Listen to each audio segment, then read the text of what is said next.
Hello everyone, a very great welcome you all textbook super coaching. और मैं आशीष ओगले आपको आज डिस्कस करने वाला हूं इस वीडियो में अबाउट द ट्रेंड एनालिसिस। हालांकि मैं एक बात जरूर बता दूं कि ट्रेंड एनालिसिस में बहुत सारी चीजें शामिल होती हैं। इसका मतलब एक्चुअली ये परीक्षा की रणनीति का एक छोटा सा हिस्सा है जो मैं आपके साथ में इस वीडियो को लेकर के आ रहा हूं। ओके, तो जिसमें हम यहां पर बात करेंगे कि आखिर इस बार 2025 में किस यूनिट से कितने सवाल पूछे गए थे। ये काफी इंपॉर्टेंट क्वेश्चन, क्योंकि हमारे पास में दरअसल आगे आने वाले समय में जो हम यहाँ पर तैयारी करना चाहते हैं, इस एग्जाम की तैयारी के लिए हमें इस बात का अंदाजा होना चाहिए कि क्या यूनिट के हिसाब से सही यहाँ पर एग्जामिनेशन में आने वाले प्रश्न एक जैसे होते हैं, या अगर हम कहें तो क्या सभी यूनिट से एक समान मात्रा में प्रश्न के उत्तर पूछे जाते हैं। ऐसे कई प्रकार के क्यूरियोसिटी या उत्सुकता हमारे मन में हमेशा से रहती है। तो इस पर्टिकुलर उत्सुकता को पूरी तरीके से हम समाप्त करने की कोशिश करेंगे। आज मैं आपको बताऊंगा कि किस यूनिट से इस यहाँ पर कह सकते हैं कि एग्जामिनेशन में कितने सवाल आए थे। तो भाई फटाफट जल्दी से क्या करना है, टेक्स्टबुक सुपर कोचिंग के ऐप को डाउनलोड कीजिएगा। चैनल पर पहली बार आए तो सब्सक्राइब कीजिएगा और अपन बात करते हैं, शुरुआत करते हैं। तो सबसे पहले दरअसल मैं आपको बता दूं कि हमेशा हम ये मान के चलते हैं, यानी कि हमें ऐसा महसूस होता है कि एग्जामिनेशन में जितने भी यहाँ पर क्वेश्चन पूछे जाते हैं, ओके, हमारे पेपर 2 के सिलेबस जो है, इस पेपर 2 के सिलेबस में टोटल नंबर ऑफ 10 यूनिट हैं। और इन 10 यूनिट में अगर हमसे 100 प्रश्न पूछे जाते हैं, 100 क्वेश्चंस पेपर 2 में, तो हमेशा ये मान के चलते हैं कि लगभग हर एक यूनिट से 10 प्रश्नों के आने की संभावना होनी चाहिए। इस तरीके से टोटल अगर हम कहें तो डिस्ट्रीब्यूशन कैसा होना चाहिए कि हर एक्चुअली कह सकते हैं कि यूनिट से अगर 10 आए तो यहां पर 100 क्वेश्चंस पूछे गए। लेकिन ऐसा नहीं होता, बल्कि कुछ यूनिट होते हैं जहां एनटीए ज्यादा वेटेज देता है और कुछ यूनिट्स पर कम।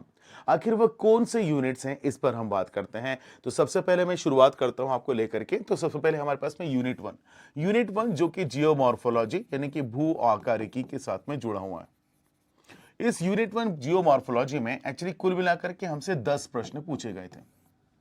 ये जो 10 प्रश्न पूछे गए, इनमें से एक्चुअली 5 क्वेश्चंस तो इंडिविजुअल यूनिट के ऊपर थे, लेकिन वो 5 क्वेश्चंस थे जिसके लिए इनके द्वारा एक पूरा पैसेज दिया गया था।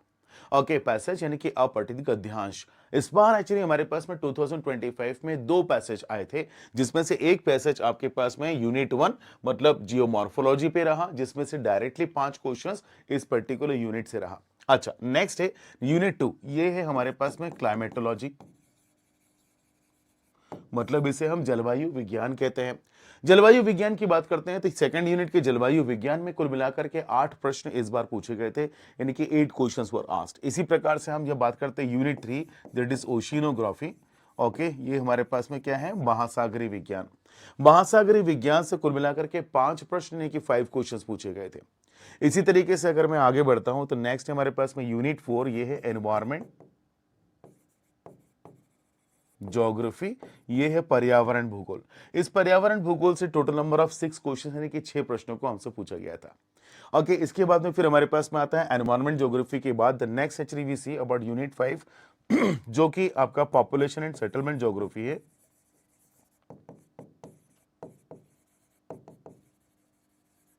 ओके, इसे हम जनसंख्या और अधिवास भूगोल के नाम से पुकारते हैं। So, इसे जनसंख्या और अधिवास भूगोल पर total number of actually okay 9 + 5 that is 14 यानी कि 14 प्रश्न हमसे यहाँ पर पूछे गए। जिस तरीके से 10 प्रश्न यहाँ पूछे गए थे, वास्तव में देखा जाए तो एक्चुअली इस यूनिट 5 में 9 क्वेश्चंस इंडिविजुअली यानी कि 9 प्रश्न व्यक्तिगत रूप से पूछे गए थे, okay, which were not actually belongs to the any passage, जबकि 5 प्रश्न जो थे वो पैसेज पर थे। सो पैसेज जो इस बार यहाँ पर 2025 में इंक्लूड किया गया था, that was on the population increase and okay migration यानी कि प्रवसन और जनसंख्या वृद्धि। एक्चुअली इस पर्टिकुलर कॉन्सेप्ट्स और कॉन्टेक्स्ट को रख करके इन्होंने पैसेज प्रिपेयर किया था, और ये था एक्चुअली कुल मिलाकर के 14 प्रश्न यहाँ पर यूनिट 5 से पूछे गए थे। चलिए मैं यहाँ से आगे बढ़ता हूँ। आगे बढ़ने के साथ ही हमारे पास में आता है यूनिट 6, छठवीं इकाई। इस यूनिट 6 में एक्चुअली यहाँ पर दी बात कर सकते हैं, दैट इज द यहाँ पर economic okay activities and regional planning. Okay, आर्थिक गतिविधियां और प्रादेशिक आयोजन। एक्चुअली ये हमारे पास में यूनिट 6 छठवीं इकाई है, और इसी यूनिट 6 में एक्चुअली कुल मिलाकर के इकोनॉमिक ज्योग्राफी से यानी कि आर्थिक भूगोल से रीजनल प्लानिंग, इनके मॉडल्स को मिलाकर के कुल मिलाकर के यहाँ पर 8 प्रश्न यानी कि 8 क्वेश्चंस यहाँ पर पूछे गए थे। अच्छा, नेक्स्ट आता है हमारे पास में यूनिट 7 सोशल एंड ओके, जिसको क्या बोलते हैं, social and political geography. Okay, ये है हमारे पास में सामाजिक और राजनीतिक भूगोल। यूनिट 7 के सोशल और इकोनॉमिक ज्योग्राफी की यदि बात की जाए, सामाजिक और आर्थिक भूगोल, तो यहां टोटल नंबर ऑफ 10 क्वेश्चन यानी कि 10 प्रश्नों को हमसे पूछा गया था। इसी प्रकार से यूनिट 8 की बात करते हैं। Unit 8 that actually we called as the geographical thought.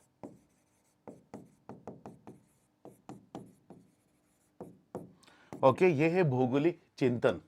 Okay, भौगोलिक चिंतन की बात करते हैं। ज्योग्राफिकल थॉट ये है क्वेश्चन यहाँ पर 8वां यूनिट, जिसमें एक्चुअली ज्योग्राफिकल थॉट से टोटल नंबर ऑफ 10 क्वेश्चन यानी कि 10 प्रश्नों को पूछा गया। इसी प्रकार say that is a geographical technique.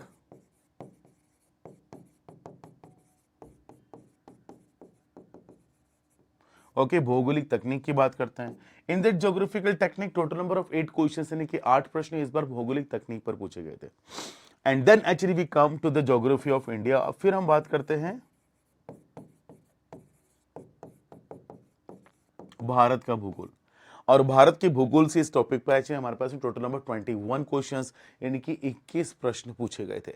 It means the largest number of questions were asked from the geography of India. सबसे ज्यादा प्रश्न भारत के भूगोल से पूछे गए थे।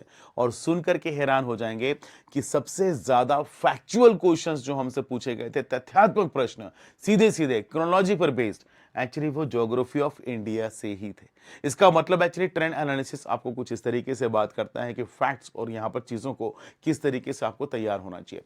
हालांकि मैं आपको बताऊं कि दरअसल यहाँ डिस्ट्रीब्यूशन अगर देखते हैं तो वास्तव में मैंने कहा था कि दरअसल एवरेज हमारे पास में बात तो ये आती है कि हर पर्टिकुलर यूनिट से आपको 10-10 क्वेश्चन पूछे जाने चाहिए।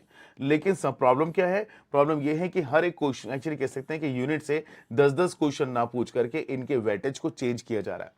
ओके, जिसमें से एक्चुअली हमारे पास में हाईएस्ट वेटेज अब अगर आप देखेंगे तो आपको ह्यूमन ज्योग्राफी के पार्ट पर दिखाई देता है, यानी कि मानव भूगोल, जिसमें एक्चुअली आप देख सकते हैं okay the latter part to that of the okay we can including the Indian geography, जिसमें एक्चुअली भारत के भूगोल के साथ में भी आप शामिल कर सकते हो। जबकि देखा जा सकता है कि फिजिकल ज्योग्राफी का पार्ट अब धीरे धीरे करके कम दिखाई देता है। देखिएगा आप यहाँ पर दरअसल हमेशा ओशनोग्राफी की यदि बात की जाए, महासागरीय विज्ञान में नंबर ऑफ क्वेश्चंस ओके हमेशा से कम ही रहते हैं, चिंता मत कीजिएगा। ओके, इन सभी चर्चाओं के लिए मैं आपके लिए लेकर के आऊंगा आगे के समय यानी कि एक और वीडियो, जिसमें एक्चुअली मैं आप लोगों को कंपेयर करूंगा। ओके, दरअसल 2023 दिसंबर से या 2023 जून से लेकर के अपन काम करेंगे और अभी 2025 जून तक जितने भी एग्जाम कंडक्ट हुए हैं, हर एग्जाम में किस यूनिट से कितने क्वेश्चन आए, ताकि हमारा सही तरीके से ट्रेंड एनालिसिस हो सके और आगे अब यहां पर दिसंबर या आगे की परीक्षाओं में किस प्रकार की संभावनाएं हो सकती हैं, कितने क्वेश्चंस किस यूनिट से आ सकते हैं, और फिर उस हिसाब से हमारी अपनी स्ट्रेटजी यानी कि रणनीति को हम तैयार करेंगे। मैं फिर एक बार कहूं कि हमारी पूरी तैयारी और रणनीति जो परीक्षा में सफलता की होती है, इसके लिए हमारे पास में बहुत सारे अलग अलग पार्ट्स होते हैं जिनके माध्यम से इसको तैयार किया जाता है, जिसका एक छोटा सा हिस्सा unit wise categorization of the actually examination है। यस एग्जैक्टली, बने रहेगा मेरे साथ में। फाउंडेशन कोर्स बैच 2.0 दिसंबर 2025 ऑलरेडी तैयार हो चुका है, शुरू हो चुका है, पेपर 1 पेपर 2 दोनों की तैयारी के लिए। इसके अलावा असिस्टेंट प्रोफेसर लेक्चरशिप की क्लासेस के लिए भी आप मेरे साथ में बने रहेंगे। Thank you so much. हाँ, हमारे टेलीग्राम ग्रुप को जरूर जुड़ी ज्वाइन कीजिएगा। ओके, टेलीग्राम ग्रुप जहां मैं आपके साथ में बहुत सारी इंपॉर्टेंट इन्फॉर्मेशन सारी चीजें शेयर करता हूं। ओके, तो टेलीग्राम ग्रुप अगर ज्वाइन करेंगे तो कुछ भी मिस नहीं होगा। और टेक्स्टबुक सुपर कोचिंग के कोर्सेज को ज्वाइन करने के लिए मेरे नाम का कूपन कोड आप आशीष यूज कर सकते हो। ओके, किसी भी कोर्स को ज्वाइन करेंगे आपको मिलेगा हमेशा एक्स्ट्रा डिस्काउंट। किसी ऑफर और सेल का इंतजार करने की यहाँ पर जरूरत नहीं होती है। और मेरी फ्री क्लासेस हमेशा आपको शाम को 6 बजे ओके यहाँ पर मैं आपके साथ में मुलाकात करता हूं, Monday to Friday textbook super coaching के ऐप पर, और रात को 9:30 बजे यूट्यूब पर मुलाकात होती है। Thank you so much all, बहुत बहुत शुक्रिया। सेशन को लाइक कीजिएगा, पहली बार आए तो सब्सक्राइब कीजिएगा। ओके, और मित्रों के साथ में इसे शेयर जरूर कर दीजिएगा, और नीचे कमेंट बॉक्स में आप जरूर कमेंट करके लिखिएगा how do you find the session. और आपके ट्रेंड एनालिसिस के अगर हम कहें तो प्रॉपर स्टडी के प्लान के लिए एक सही रणनीति बनाने के लिए इस वीडियो ने आपका कितना साथ दिया। Thank you so much and take care. फिर मुलाकात होती अगले सेशन में। Bye bye.